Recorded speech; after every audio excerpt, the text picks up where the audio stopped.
আসসালামু আলাইকুম। কেমন আছেন সবাই? আশা করি আল্লাহর রহমতে যে যেখানেই আছেন সবাই খুবই ভালো আছেন। আবারও হাজির হয়ে গেলাম নতুন একটি রেসিপি নিয়ে। আজকে তৈরি করে দেখাবো নারকেল দিয়ে মুচমুচে ঝুরা সিমাইয়ের রেসিপি। আর এই সিমাইটা ফ্রিজ ছাড়াই আপনারা কিন্তু নর্মাল রুম টেম্পারেচারে 15 থেকে 20 দিনের মতো সংরক্ষণ করে খেতে পারবেন। চলুন তাহলে এই মজাদার ঝুরঝুরে সেমাইয়ের পুরো প্রস্তুত প্রণালী দেখে আসি। সেমাইটা রান্না করার জন্য এখানে আমি খোলা যে কেজি দরের সেমাইগুলো পাওয়া যায়, আমি কিন্তু সে সেমাইগুলোই ব্যবহার করছি। আর এই সেমাইগুলো দেখতেই পাচ্ছেন অনেক বেশি সাদা থাকে। এখন এই সেমাইটাকে আমি একটু ভেঙে গুঁড়ো গুঁড়ো করে নিব। আমি যে প্যানের মধ্যে সেমাইটাকে ভেজে নিব সরাসরি সেই প্যানের মধ্যেই নিয়ে নিচ্ছি। যতটুকু পরিমাণে আপনারা সেমাই রান্না করতে চান সেই অনুপাতে নিয়ে নিলেই হবে। এখন হাত দিয়ে খুব ভালোভাবে সেমাইটাকে আমি ভেঙে নিচ্ছি। একেবারে ভেঙে যেন গুঁড়ো গুঁড়ো না হয় সেদিকে লক্ষ্য রেখেই কিন্তু ভেঙে নিতে হবে। সেমাইয়ের দানাগুলো একটু বড় বড় থাকলে সেটা কিন্তু ভেজে নেওয়ার পর দেখতে বেশি ভালো লাগে, আর রান্না করার পর খেতেও কিন্তু বেশ ভালো লাগে। দেখতেই পাচ্ছেন আমি কিন্তু সেমাইগুলোকে একটু লম্বা আকৃতির করে ভেঙে নিয়েছি। এখন সরাসরি চুলায় প্যানটা বসিয়ে সেমাইগুলোকে খুব ভালোভাবে ভেজে নিতে হবে। আর ভাজার সময় জালটাকে কিন্তু অবশ্যই লো ফ্লেমে রাখতে হবে। অনবরত নেড়ে চেড়ে সেমাইগুলোকে গোল্ডেন ব্রাউন কালার করে ভেজে নিতে হবে। আর ভাজার সময় এখানে কিন্তু কোনো রকমের তেল বা ঘি কিছুই ব্যবহার করা যাবে না। শুধুমাত্র খালি কড়াইয়ে অনবরত নেড়ে চেড়ে সেমাইটাকে ভেজে নিতে হবে।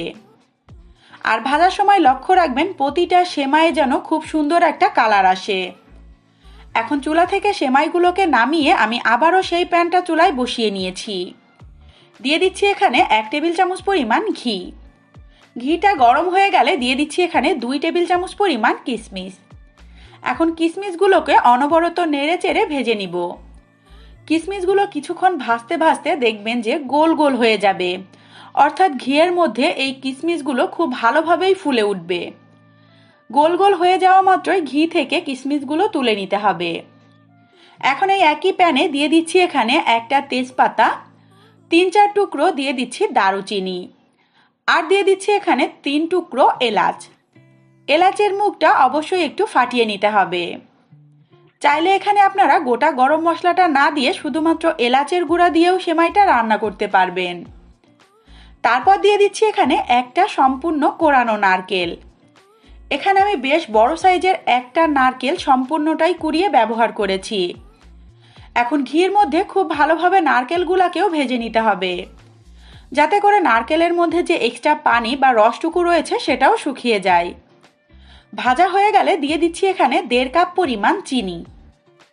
যতটুকু মিষ্টি আপনারা খেতে পছন্দ করেন সেই অনুপাতে মিষ্টিটা দিয়ে নিতে হবে।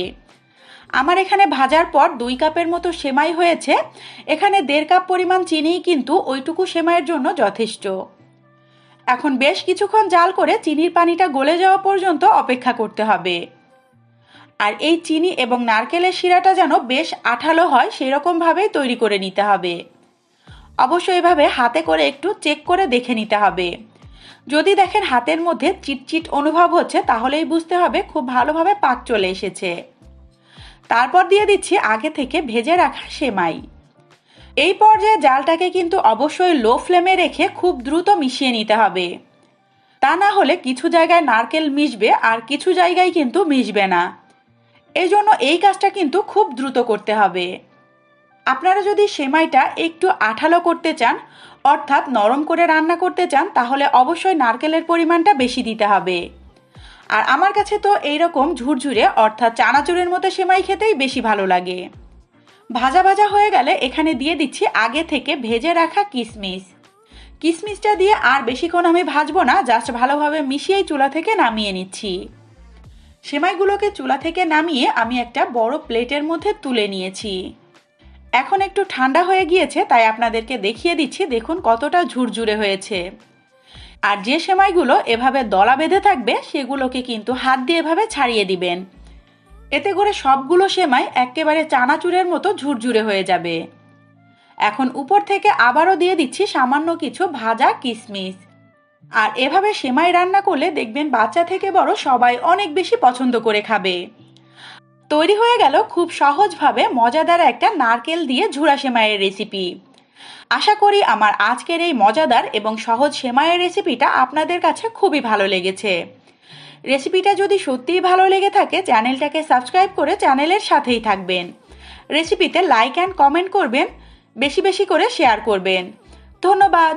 আল্লাহ হাফেজ সবাইকে।